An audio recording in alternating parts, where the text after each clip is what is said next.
हरे कृष्णा। नारद जी कहते हैं, तदंतर गालव और गरुड़ ने ऋषभ पर्वत के शिखर पर उतरकर वहां तपस्विनी शांडलिनी ब्राह्मणी को देखा। गरुड़ ने उसे प्रणाम किया और गालव ने उसका आदर सम्मान किया। तदंतर उसने भी उन दोनों का स्वागत करके उसे आसन पर बैठने के लिए कहा। उसकी आज्ञा पाकर वे दोनों वहां आसन पर बैठ गए। तपस्विनी ने उन्हें बलि वैश्वदेव से बचा हुआ अभिमंत्रित सिद्धान अर्पण किया। उसे खाकर वे दोनों तृप्त हो गए और भूमि पर ही सो गए। तत्पश्चात निद्रा ने उन्हें अचेत कर दिया। 2 ही घड़ी के बाद मन में वहां से जाने की इच्छा लेकर गरुड़ जाग उठे। उठने पर उन्होंने अपने शरीर को दोनों पंखों से रहित देखा। आकाशचारी गरुड़ मुख और हाथों से युक्त होते हुए भी उन पंखों के बिना मांस के लौंदे जैसे हो गए।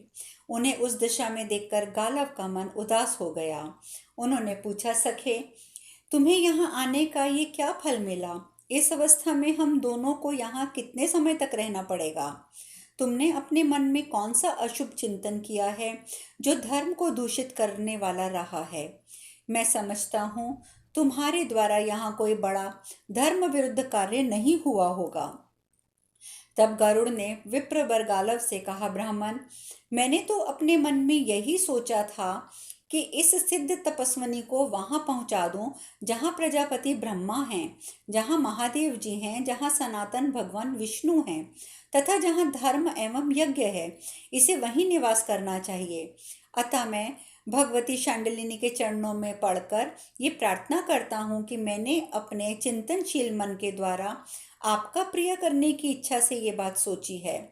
आपके प्रति विशेष आदर का भाव होने से ही मैंने इस स्थान पर ऐसा चिंतन किया है जो संभवतः आपको अभिष्ट नहीं रहा है।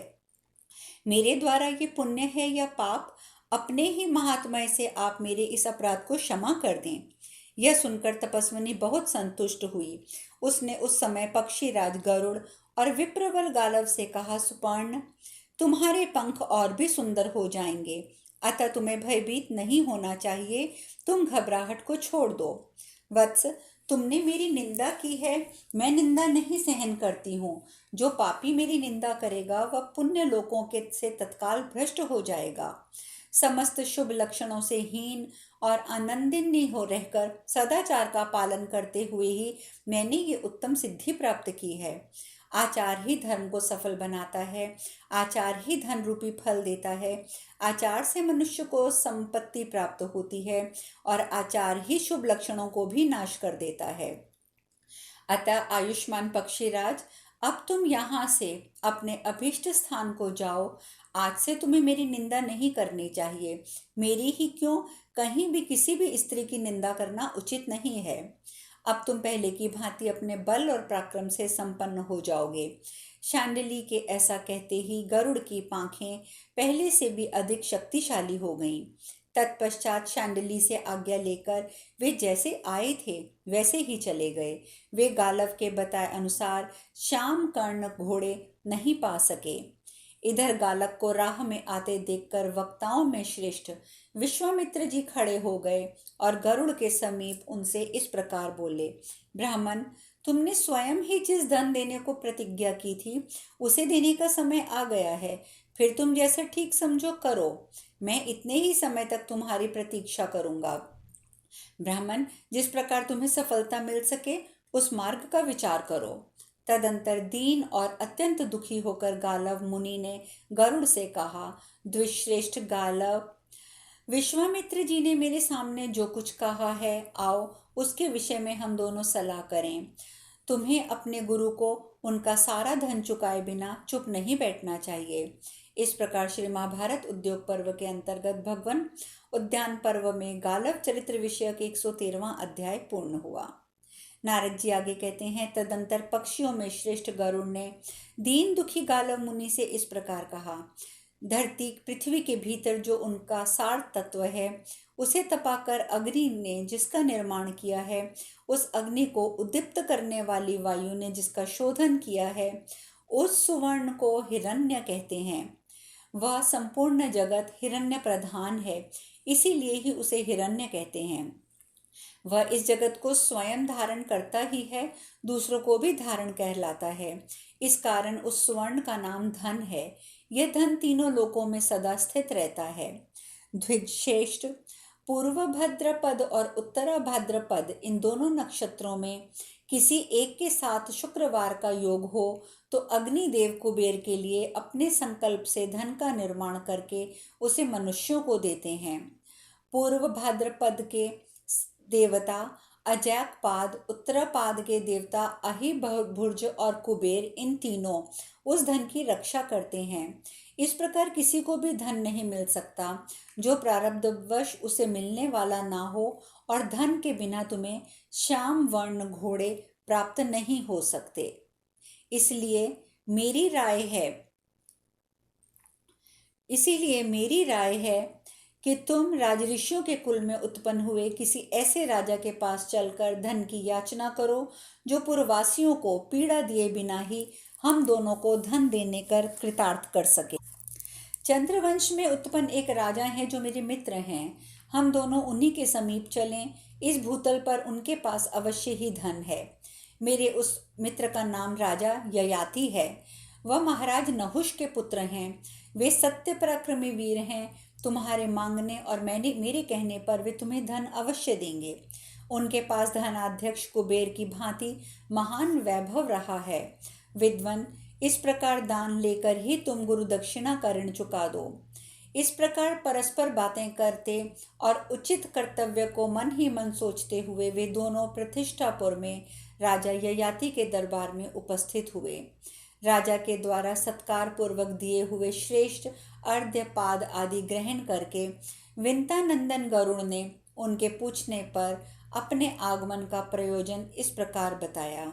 नहुष नंदन, ये तपोनिधि गलव मेरे मित्र हैं। राजन, ये 10,000 वर्षों तक महर्षि विश्वामित्र के प्रिय शिष्य रहे हैं। विश्वामित्र जी ने इनकी सेवा के बदले इनका भी उपकार करने की इच्छा से इन्हें घर जाने की आज्ञा दे दी। तब इन्होंने उनसे पूछा, भगवान, मैं आपको क्या गुरु दक्षिणा दूं?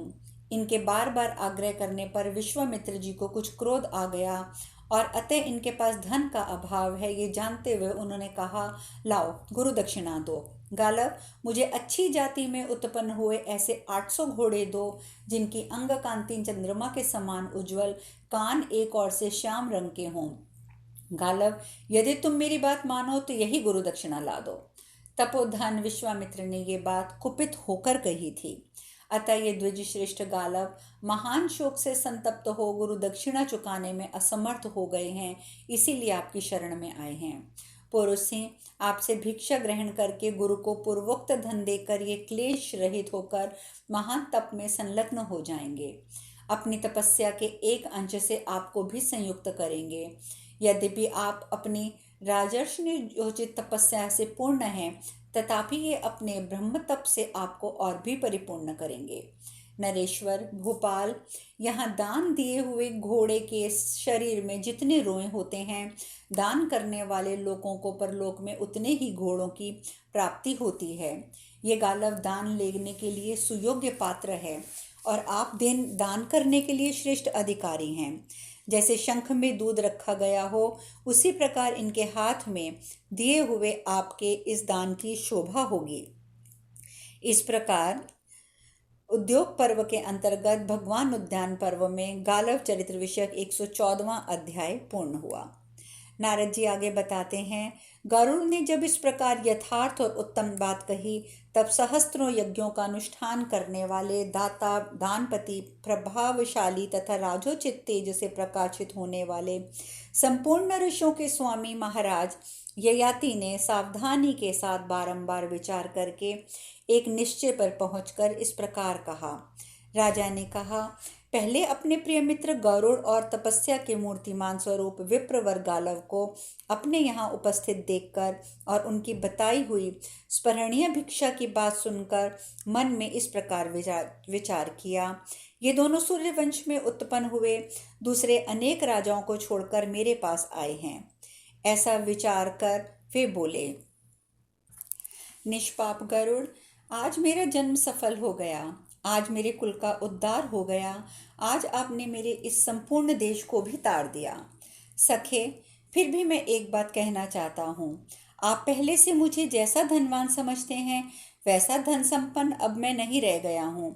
मित्र, मेरा ये वैभव दिनों दिन क्षीण हो गया है। आकाशचारी गरुड़, इस दशा में भी मैं आपके आगमन को निष्फल करने में असमर्थ हूँ और इन ब्रह्म ऋषि की आशा को भी मैं विफल करना नहीं चाहता। अतः मैं एक ऐसी वस्तु दूंगा जो इस कार्य का संपादन कर देगी। अपने पास आकर कोई याचक हताश हो जाए तो यह लौटने पर आशा भंग करने वाले राजा के समूचे कुल को दग्ध कर देता है। विंतानंदन, लोक में कोई दीजिए कहकर कुछ मांगे और उससे ये कह दिया जाए कि जाओ मेरे पास नहीं है, इस प्रकार याचक की आशा को भंग करने से जितना पाप लगता है, उससे बढ़कर पाप की कोई दूसरी बात नहीं हो सकती। कोई श्रेष्ठ मनुष्य जब कहीं याचना करके हताश एवं असफल होता है, तब वह मरे हुए के समान हो जाता है और अपना हित न करने वाले धनी के पुत्रों और पौत्रों का नाश कर डालता है। अतः मेरी ये जो पुत्री है, ये 4 कुलों की स्थापना करने वाली है।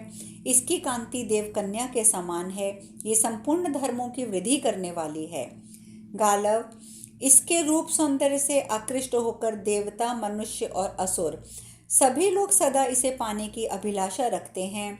अतः आप मेरे इस पुत्री को ग्रहण कर लीजिए। इसके शुल्क के रूप में राजा लोग निश्चय ही अपना राज्य भी आपको दे देंगे। फिर 800 श्याम कर्ण घोड़ों की तो बात ही क्या है। अतः प्रभो, आप मेरी इस पुत्री माधवी को ग्रहण करें और मुझे ये वर दें कि मैं दौहित्रवान नातियों से युक्त हूँ। तब गरुण सहित गालव ने उस कन्या को लेकर कहा, अच्छा, हम फिर कभी मिलेंगे। राजा से ऐसा कहकर गालव मुनि कन्या के साथ वहां से चल दिए। तदंतर गरुड़ भी ये कहकर कि अब तुम्हें घोड़ों की प्राप्ति का द्वार प्राप्त हो गया है, गालव से विदा लेकर अपने घर को चले गए। पक्षीराज गरुड़ के चले जाने पर गालव उस कन्या के साथ ये सोचते हुए चल दिए कि राजाओं में से ऐसा कौन सा नरेश है जो इस कन्या का शुल्क देने में समर्थ हो। वे मन ही मन विचार करके अयोध्या के इक्ष्वाकुवंशी नृपति शिरोमणि महापराक्रमी हर्यश्व के पास गए, जो चतुरंगिणी सेना से संपन्न थे। वे कोष, धन धान्य और सैनिक बल सबसे संपन्न थे। पूर्वासी प्रजा उन्हें बहुत प्रिय थी। ब्राह्मणों के प्रति उनका अधिक प्रेम था। वे प्रजा वर्ग के हित की इच्छा रखते थे। उनका मन भोगों से विरक्त और शांत था। वे उत्तम तपस्या में लगे थे। राजा हर्यश्व के पास जाकर विप्रवर गालव ने कहा, राजेंद्र, मेरी ये कन्या अपनी संतानों द्वारा वंश की वृद्धि करने वाली है। तुम शुल्क देकर इसे अपनी पत्नी बनाने के लिए ग्रहण करो। हर्ष, मैं तुम्हें पहले इसका शुल्क बताऊंगा, उसे सुनकर तुम अपने कर्तव्य का निश्चय करो। इस प्रकार महाभारत उद्योग पर्व के अंतर्गत भगवान उद्यान पर्व में गालव चरित्र विषय के 115वां अध्याय पूर्ण हुआ। नारद जी कहते हैं, तदंतर नृपश्रेष्ठ राजा हर्षव ने उस कन्या के विषय में बहुत सोच विचार करके संतान उत्पादन की इच्छा से गरम गरम लंबी सांसें खींचकर मुनि से इस प्रकार कहा, द्विजश्रेष्ठ, इस कन्या के 6 अंग जो ऊंचे होने चाहिए ऊंचे हैं, 5 अंग जो सूक्ष्म होने चाहिए सूक्ष्म हैं, 3 अंग जो गंभीर होने चाहिए गंभीर हैं और इसके 5 अंग रक्तवर्ण हैं। ये 6 अंग, इसके जो अंग ऊंचे हैं, सूक्ष्म हैं और रक्तवर्ण हैं, ये बहुत से देवताओं और असुरों के लिए भी दर्शनीय है। इसे गंधर्व विद्या का भी अच्छा ज्ञान है। ये बहुत से शुभ लक्षणों से सुशोभित और अनेक संतानों को जन्म देने में समर्थ है। विप्रवर, आपकी ये कन्या चक्रवर्ती पुत्र उत्पन्न करने में समर्थ है। अतः आप मेरा वैभव देखते हुए इसके लिए समुचित शुल्क बताइए। गालव ने कहा, राजन, आप मुझे अच्छे देश और अच्छी जाति में उत्पन्न हुए हष्ट पुष्ट अंगों वाले 800 ऐसे घोड़े प्रदान कीजिए जो चंद्रमा के समान उज्जवल कांति से विभूषित हों। उनके कान एक ओर से श्याम वर्ण के हों। यह शुल्क चुका देने पर मेरी ये विशाल नेत्रों वाली शुभ लक्षणा कन्या अग्नियों को भी प्रकट करने वाली अरणी की भांति आपके तेजस्वी पुत्रों की जननी होगी। नारद मुनि कहते हैं, यह वचन सुनकर काम मोहित हुए राजऋषि महाराज हर्ष मुनि ने गालव से अत्यंत दीन होकर कहा, ब्राह्मण, आपको जैसे घोड़े लेने अभीष्ट हैं, वैसे तो मेरे यहाँ इन दिनों 200 ही घोड़े मौजूद हैं, किंतु दूसरी जाति के कई सौ घोड़े यहाँ विचरते हैं। अतः गालव, मैं इस कन्या से केवल एक संतान उत्पन्न करूंगा। आप मेरे इस श्रेष्ठ मनोरथ को पूर्ण करें। यह सुनकर उस कन्या ने महर्षि गालव से कहा, मुने, मुझे किन्हीं वेदवादी महात्मा ने ये एक वर दिया था कि तुम प्रत्येक प्रसव के अंत में फिर कन्या हो जाओगी। अतः आप 200 उत्तम घोड़े लेकर मुझे राजा को सौंप दें। इस प्रकार राजा 4 राजाओं से 200 घोड़े लेने पर आपको 800 घोड़े की गिनती पूर्ण हो जाएगी और मेरे भी 4 ही पुत्र होंगे। विप्रवर, इस प्रकार आप गुरु दक्षिणा के लिए धन का संग्रह करें। मेरी यही मान्यता है, फिर आप जैसा ठीक समझें वैसा करें। कन्या के ऐसा कहने पर उस समय गालव मुनि ने भूपाल हयर्श्व से यह बात कही, नरश्रेष्ठ हयर्श्व, नियत शुल्क का 1/4 भाग देकर आप इस कन्या को ग्रहण करें और इसके गर्भ से केवल एक पुत्र उत्पन्न कर लें। तब राजा ने गालव मुनि का अभिनंदन करके उस कन्या को ग्रहण किया और उचित देश काल में उसके द्वारा एक मनोवांछित पुत्र की प्राप्ति हुई।